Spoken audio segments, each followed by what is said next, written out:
We're joined now by New Jersey Congressman Jeff Van Drew and Texas Congressman Pat Fallon to discuss. Welcome to you both. Congressman Fallon, I'll start with you. Are we safer today than we were when we went to Afghanistan, or is the homeland more in peril than ever before as a result of these decisions that have perhaps been in the best interest of America's ambitions, but perhaps also not technically sound? Well, Joe, thank you for having me. And yeah, it's a somber day to remember what happened 20 years ago. I think at times over the last 20 years, we were safer.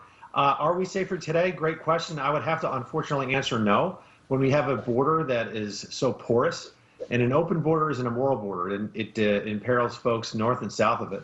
And when we see 212,000 people crossing the border illegally that we don't know who they are in July alone, probably we're looking at north of 1.5 million this year. No, unfortunately, we're more in danger than ever.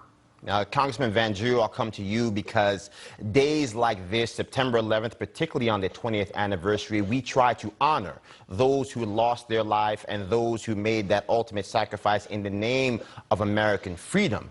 Truly, the easiest and best way to honor their sacrifice is to ensure that what happened on that day never again happens on U.S. soil. From your perspective, what needs to happen right now in the corridors of power to make sure we start getting policies in place that prevent the unimaginable from happening on U.S. soil once again?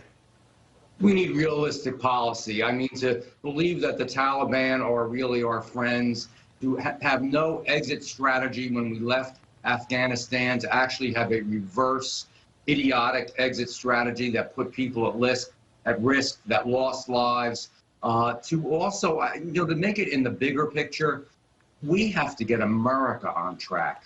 The America that loves each other, the America that fought together, the more America, as you said so beautifully, we didn't have black Americans and white Americans and Californians and New Jerseyans and Kansans. We had people all over the world that all together knew the importance of a flag. Nobody would ever drive their car around without a flag decal. Now we've got people turning their back to the United States flag. That's unacceptable. We have people taking the knee to the flag. That's unacceptable. We need a strong America. And that strong America has to do not only with the military, but it has to do with everything we do, including, our manufacturing, including our supply chain, including our police and our crime. It's all together, and we have gotten weak, and we've gotten lazy, and that's not the America I know. Real quickly, we had these horrible tornadoes here in New Jersey. I'm sure you heard about them. I went there. These houses were leveled to the ground. People went in their home, walked out, and all there was a hole in the ground, literally that bad. I talked to one guy and I said, I'm really sorry. He said, don't be sorry. We're Americans.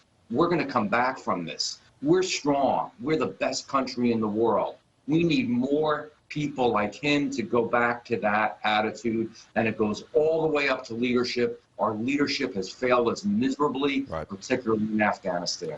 Congressman Fallon, I'll come to you because, I remember I was just a young child when we had the Oklahoma City bombing.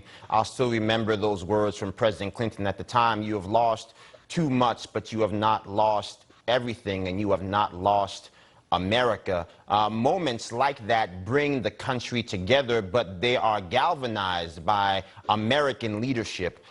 From George Bush saying the people who took down those towers will hear all of us soon.